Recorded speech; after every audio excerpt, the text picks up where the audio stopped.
What's up, all? This is my top 10 metal records of 2011, and I'm going to keep it brief because I have reviewed every single record on this list. But if you want to watch the full reviews of all the records on this list, I'm going to link them all in the description box below. But before I start my list, I want to throw out an honorable mention to Dragged in the Sunlight's Hatred for Mankind. This album came out in 2009, didn't get proper US distribution till 2011, and they play blackened death / sludge / doom, and it's some of the most fucked up sounding music I've heard since Portal Swarth. And if you haven't heard them already, I highly recommend you peeping these guys out. Just a really, really inventive record. Number 10 on my list is Oblivionized, Abhorrent Evolution. They play Misanthropic Death Grind. And the thing I love most about this record is how well each one of the musicians in this band can actually play. And none of them get flashy with it, running off doing crazy guitar solos or just doing crazy drum work. Instead of, one member shining and, taking the metal, so to speak, in the band, they all work together, creating one huge, just beast within their sound. Number 9 is Total Fucking Destruction's Hater. And they play very punk rock inspired grindcore. And when listening to this, I just think of the old days when you see crust punks everywhere, and I just imagine circle pits in living rooms and beer cans flying everywhere. And this is just a crazy, crazy sounding grindcore record. And if you're into drums and you're into Richard Hoke especially, an absolutely jaw-dropping grindcore record just full of drums. Number 8 is Trap Them, Darker Handcraft, and they play very grindy, metallic hardcore. This is easily my favorite hardcore record of 2011, and it's the first record of 2011 that I absolutely fell in love with. And all you fans of the crustier side of hardcore, this is definitely an album that you should check out. And number 7 is Today Is the Day, Pain is a Warning, and they play a sound that really can't be described, but it's very experimental metal mixed with sludge, grind, I would even say death at times, and just about, everything else just thrown in there and, creating new sounds within their own sound. And on Pain is the Warning, this is their most stripped down sounding record. It's still very, very experimental. There's tracks on here with gang vocals. There's tracks on here that are borderline country meets post-metal. Just very, very interesting stuff that Today Is the Day continuously throughout the years put out there. And Steve Austin is my hero, to say the least. I love everything he does, produces, and looking forward to what comes next from Today Is the Day and Steve Austin. Number 6 is Giggin, Quasi-Hallucinogenic Sonic Landscapes, and they play psychedelic, progressive grindcore, and this album is extremely dense. It is just flooded with so many inventive, creative ideas and riffs, and it sounds what I would imagine tripping on acid would feel like. And if it's any comparison, I never want to do acid or anything like that. But this album is just a complete mind blower. Number 5 is Fuck the Facts, Die Miserable, and they play progressive grindcore. And they're yet another band that, every record is just jaw-dropping, just expanding their sound even further. And this album is just extremely abrasive, and I love the vocals on here. even though they're considered a grindcore band, there's so many other elements within their sound.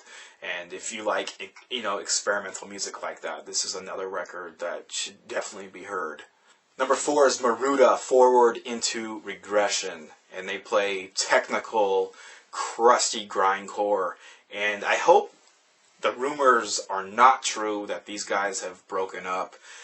They are an amazing band. And when listening to this record, I'm constantly feeling like I'm moving upward, like I'm scaling just this monstrous mountain, and moving forward through madness, so to speak.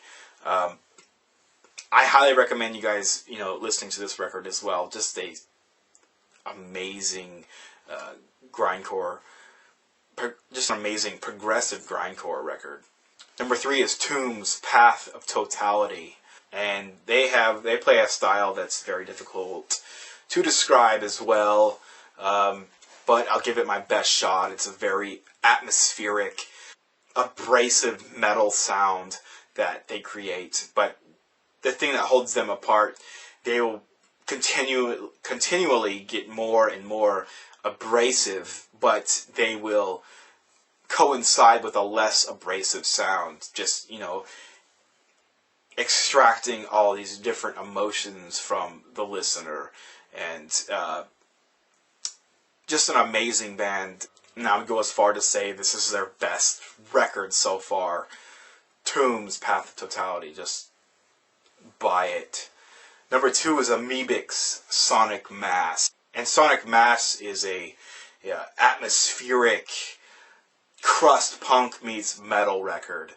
And Amebix, by a law of their own, never, put out any record that sounds like another record. Yeah, they've only put out a few records throughout the years, and they were disbanded for over 20 years, and this is their first record in 20 plus years, but it still holds true, and that's why they haven't put out a record in over 20 plus years. They do not want to make the same record twice, and I love that about them, that that they're just willing to drop it all, to not just keep recycling the same record. And I'm glad they did. This album just takes me to another planet. I'm not even fucking here when I listen to this record, and it makes me think on a whole different level while listening to this. But this is a very political, very personal record by Amebix, and the atmospheres created on this record, truthfully, like I just stated, are extracting emotions in me that I have never known I've had. I'm in absolute awe of it. It's a beautiful, amazing, out of this world experience when listening to this record. And my number 1 release is Kaina's Hands That Pluck, and this is a one-piece band by Andrew Curtis Brignell. He does everything on this record. He creates a mixture of very raw experimental black metal mixed with post-metal, indie rock, punk rock, just to name a few. And it's very, very inventive how he executes these tracks. And it's like a spiritual cleansing when I listen to this record. And it's one of those records, when I put it on, I can't nitpick through the tracks and just listen to one track. I have to sit there for 60 minutes plus and just finish the record. I don't know what it is about this record, but it just does so much for me. But there's also guest vocals on here. There's guest vocals by Lord Imperial from Krieg, Rennie Rees-Mini from Starkweather, and Chris Ross from Blood Revolt and Revenge that do guest appearances. Just an amazing, amazing record, and I'm just sad to hear that these guys, or I'm sad to hear that Andrew has called it quits with Kaina, but I'll be definitely following his, future creations. But yeah, this is my top 10 list, and I hope you guys liked my list, and we'll check out, some of these bands or agree with me with some of these releases. Check out the description box below where I will link you to the full reviews of these records that I have done, and I'll link you to tracks from each one of these records so you guys can hear them for yourselves and form your own opinions about them.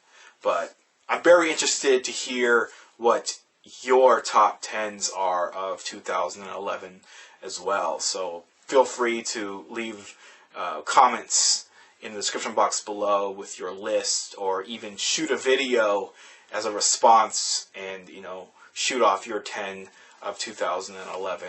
That'd be fucking awesome. Thank you guys for watching. Thank you guys for subscribing, and I'll see you guys next time.